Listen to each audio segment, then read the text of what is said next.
Hai,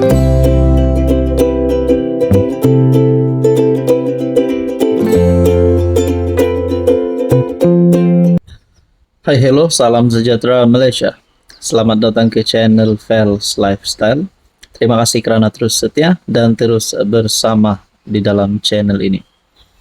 Tuan-tuan dan puan-puan, ramai yang masih bercakap tentang isu peruntukan ahli parlimen pembangkang.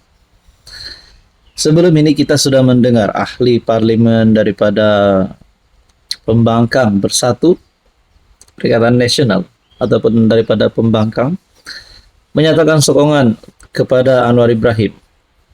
Ini karena melibatkan peruntukan. Mereka nak peruntukan supaya mereka dapat memajukan, dapat membantu kawasan mereka, terutamanya rakyat, terutamanya pengundi di kawasan mereka. Tapi isu ini masih lagi menjadi satu isu yang panas.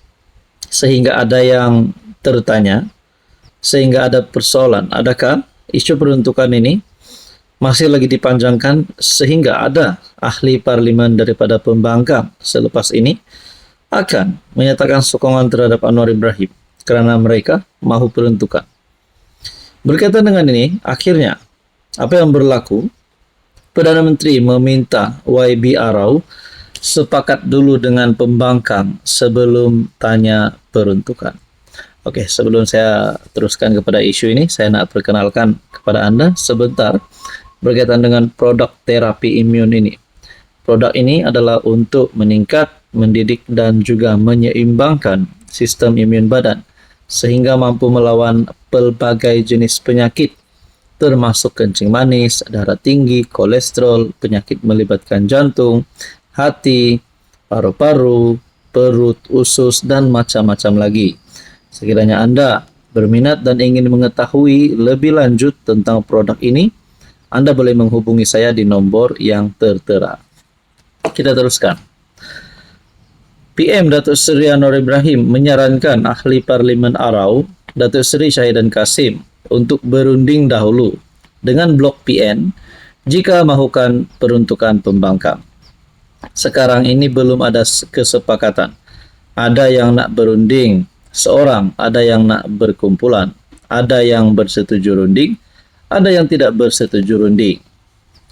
Jadi saya cadangkan YB Arau runding dahulu dengan ahli parlimen PN. Ambil kata sepakat, beritahu timbalan Perdana Menteri 2, Datuk Seri Fadilah Yusof yang mendapat mandat. Anwar menjawab soalan yang dibangkitkan Syahidan.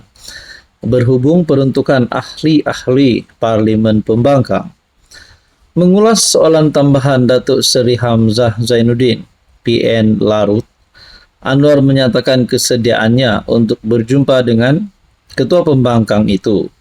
Namun menegaskan beliau sudah memberikan mandat kepada Fadilah untuk mengetuai rundingan mengenai isu itu bersama ahli parlimen pembangkang. Tetapi untuk berbincang hal-hal lain, saya tidak ada keberatan untuk berjumpa dengan ketua pembangkang. Adakah Anwar sebagai Perdana Menteri akan mengadakan perjumpaan bersama dengan Hamzah Zainuddin, yaitu ketua pembangkang? Mungkin bukan berkaitan dengan peruntukan, tapi mungkin ada isu lain kah? Ataupun ada perbincangan, ataupun mungkin kesepakatan lain. Tapi berbalik kepada isu peruntukan, mungkinkah kalau ada ahli parlimen pembangkang di luar sana yang ingin memajukan kawasan mereka, adakah mereka juga akan mengikuti langkah beberapa ahli parlimen daripada bersatu sebelum ini yang menyatakan sokongan terhadap Anwar kerana isu peruntukan? Nah, saudara-saudara, berkaitan isu ini apa komen Anda? Hai, hello, salam sejahtera Malaysia. Selamat datang ke channel Fels Lifestyle. Terima kasih kerana terus setia dan terus bersama di dalam channel ini.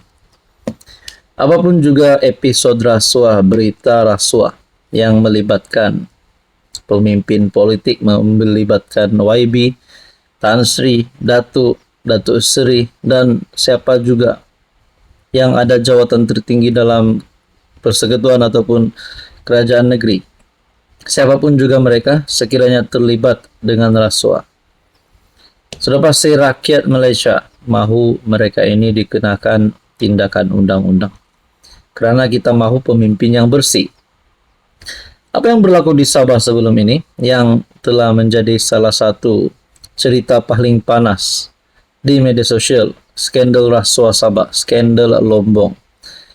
Nah, tuan-tuan dan puan, satu update ataupun satu keputusan terkini. Sebelum ini kita sudah dengar dua adun yang diseret ke mahkamah. Akhirnya ada persoalan yang timbul. Kenapa dua adun saja diseret ke mahkamah soal UMNO Sabah? Oke, sebelum saya teruskan, saya perkenalkan kepada Anda. Ini adalah produk terapi imun. Produk ini adalah untuk mendidik, meningkatkan dan menyeimbangkan sistem imun badan. Badan kita mudah kena penyakit, senang diserang oleh penyakit kerana sistem imun badan yang mulai jadi bodoh, mulai jadi lemah dan sistem imun badan yang mulai bercelarut. Jadi, dengan memakan terapi imun ini, produk ini mampu menyeimbangkan, mendidik dan meningkatkan kekuatan imun badan sehingga 437%, dan dengan memakan produk ini, banyak penyakit yang boleh disembuhkan. Ini bukan obat, tetapi ini adalah terapi imun. So, kepada Anda di luar sana yang mengalami masalah kesihatan, 3 serangkai penyakit melibatkan perut, hati, jantung, dan macam-macam lagi termasuk penyakit kulit dan penglihatan, Anda boleh menghubungi saya. Saya boleh jelaskan kepada Anda tentang produk ini.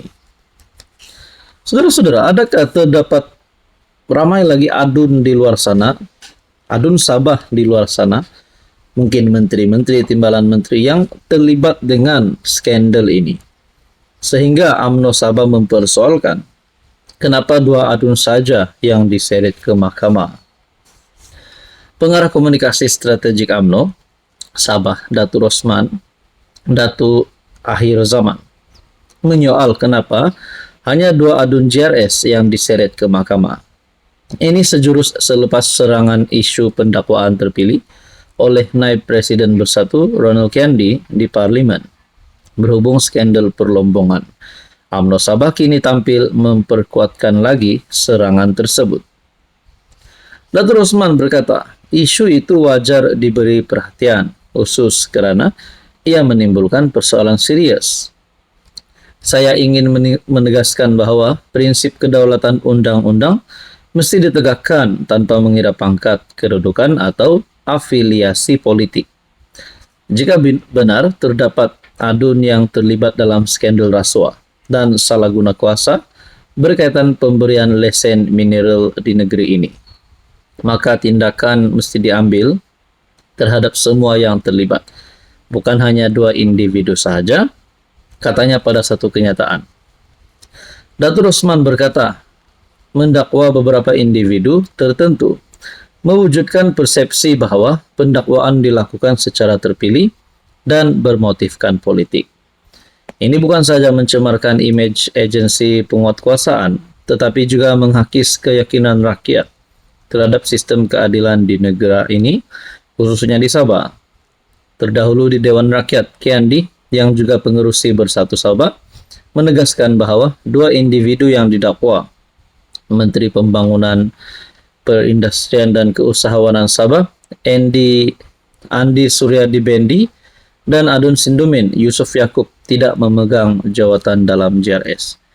Tetapi persoalannya, apakah tindakan yang akan diambil terhadap 6 yang lain?